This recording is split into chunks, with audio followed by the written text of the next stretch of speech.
I want to bring in our political strategist to talk about the importance of this conference for the Liberal Party.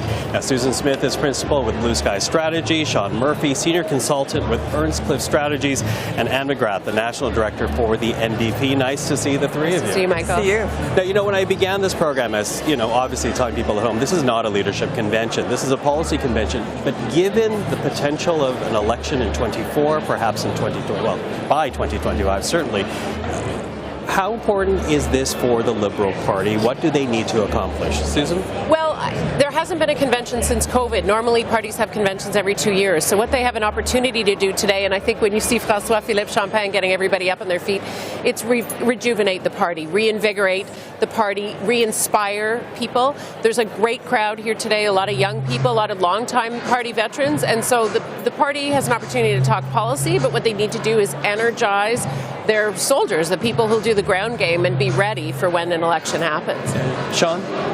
Yeah, I agree with Susan, but I'd say what they want to do, what they need to do is to convey that optimism, that energy, that enthusiasm, which has been in short supply recently. Anybody who's watching the House of Commons, your viewers on CPAC, who watch it all day long certainly, will note that the members of the caucus, the MPs and the ministers in the Liberal caucus, aren't quite as enthusiastic or energetic or optimistic in their body language recently, given the scandals that have befallen the government. And so the Prime Minister's here today in a much friendlier room than the House of Commons, which he skipped out in QP the last 2 days, viewers would know. So I think that he's going to be in a friendly room tonight looking to convey the optimism which seems to be lacking. Yeah, and how would you answer the question? What do the Liberals need to do with this convention? Well, I think that a few things. One is, I think for sure, as both Susan and Sean have said, they have to re-energize. They have to have an infusion of energy, but also I think some ideas. And I'm not sure, I haven't read the policy book, but from everything that I have heard doesn't sound like a new idea so far. So it sounds like things that have been promised before and not delivered. Things like proportional representation and housing and all of that. So I think that the issue for a lot of Canadians watching this is, number one, are there going to be any leadership issues? I don't think so. I think people do believe that Mr. Trudeau is going to lead into the next campaign, and that means that there probably won't be any significant leadership issues in that way. Is there enough gas left in the tank? Is the party united behind the leadership? And do they have any ideas?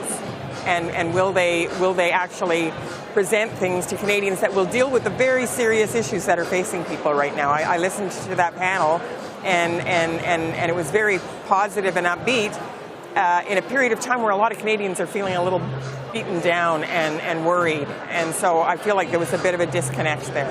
Yeah, well, it's also interesting because if you look at, of course, the polling, all of us follow it quite closely given what we do. We know that the Conservatives in most polls lead the Liberals right now in popular opinion. So talk to me, Susan, about the headwinds the party faces right now. Sean alluded to some of it, but what are the headwinds that the Liberals need to get over in order to get some energy out of this convention? Well, I think they will get the energy out of the convention, but it's always a challenge for a party that's been in power for a while. People look at them and they look at what the options are. I'm quite confident people will look at the options and say, we'll take the Liberals for one more go. But I think the opportunity in a convention is to inspire people. There are people who've chosen to come here. Some people are new to conventions. They've gotten on a plane. I've talked to people from Yukon, from northern British Columbia, all the way to Atlantic Canada. And so these are the people that are going to help get candidates elected. They're going to help tell the story. They're going to help knock the doors. And I think that's what a convention is about when you are this close to an election. Anne talks about policy. There will definitely be policy ideas that come up from the grassroots.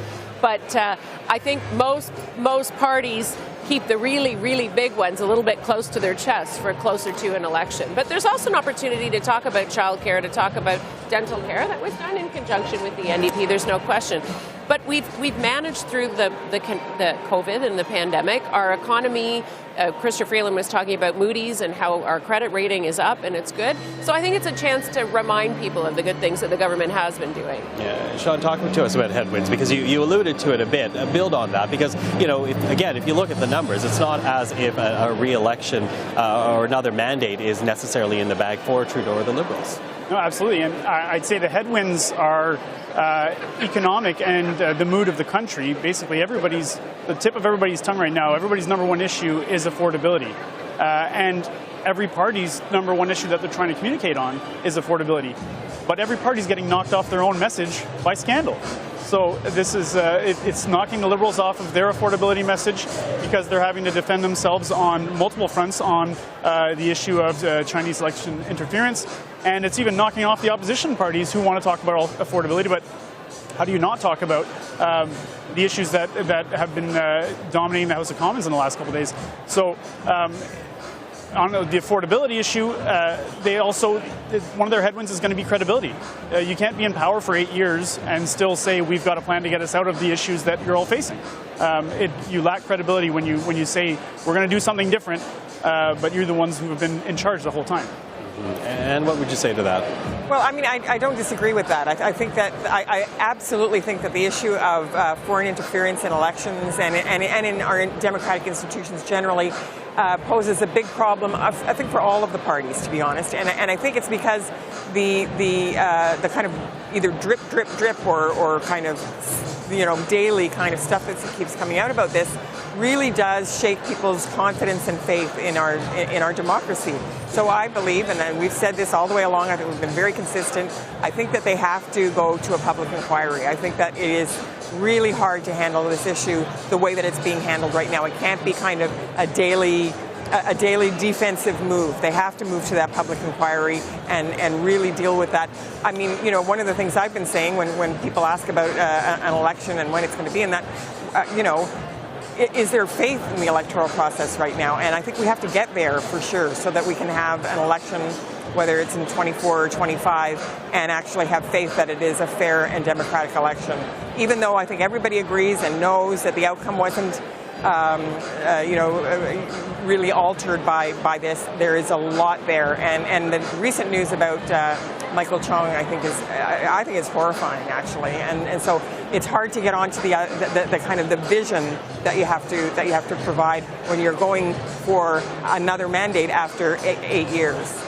I think we're a ways away. I think affordability, I agree with my colleagues that it is an issue, and it's always kitchen table issues at an election. I think by the time an election comes around, the issue of foreign election interference will have been addressed. I don't think that's what will cause people to cast a ballot one way or another. People will think about, can I afford my mortgage? What happened after COVID, where we had inflation all around the world and Canada did better? Has it started to go down? Do we still have good jobs? Is there still good hiring? Where are groceries? Those kinds of things. And I think the country has been through a lot, the world has been through a lot, and I think steady hand on the tiller is the message that the Liberals will be bringing forward. They'll be contrasting it with whatever plan Mr. Poilievre eventually comes forward with, and they'll be contrasting it with the NDP. The upside to having been around is they can point to things that they've actually done. Childcare, because by then people will have their $10 a day childcare. There'll be children who've graduated out of that, right? Dental care will be in place. The opportunities for the programs for people to buy new houses and things like that. So it will be, what are the kitchen table issues of the day, and how does the government demonstrate, the Liberals demonstrate that they've handled them, and what have they got in the window for looking forward? And I think that's what this is about. Okay, well, obviously we're going to get to the stage, but you're saying that it will be, and I get that, bread and butter issues always determine so much about an election.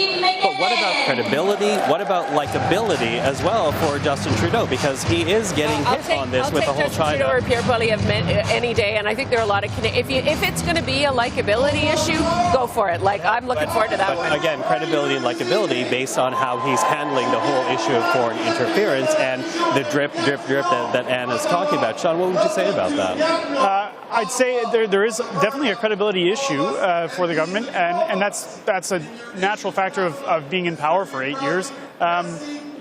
These scandals accumulate, and we can go way back in time to and enumerate the scandals that have piled up over years that have led to prorogations or resignations. There's a long list of ministers who are no longer ministers, and all of that piles up and leads public to kind of just get a sense of that it's time. You said the steady hand on the till. Well, it's not so steady anymore. It's kind of the sense of it. Very quickly, because the program's moving on. And what would you say about that? Well, I agree. I mean, I think that there is a natural kind of waning of support and whatever. When a government's been in for a while and a leader's been there for a while. And I think that the challenge right now is that I don't think that as Pierre Poilievre goes along, I feel like he is not resonating. I mean, it's certainly ahead in some of the polls. I think partly as a result of the kind of coming down of the Liberal fortunes. But I believe that, for instance, when people look at him and they see the things that he has done on, voting against pensions, minimum wage, certainly not an answer to the things that people are worried about. Certainly not an answer to, the grocery prices, housing affordability, any of the things that people really need right now are really concerned about. So he's really good at attacking, but I haven't heard any policies or any proposals that will actually help average people. Okay, well listen, I'm going to pause the conversation. Happily for me and for people at home, we'll get back to the conversation after the key speeches tonight, which of course includes a speech from the Prime Minister.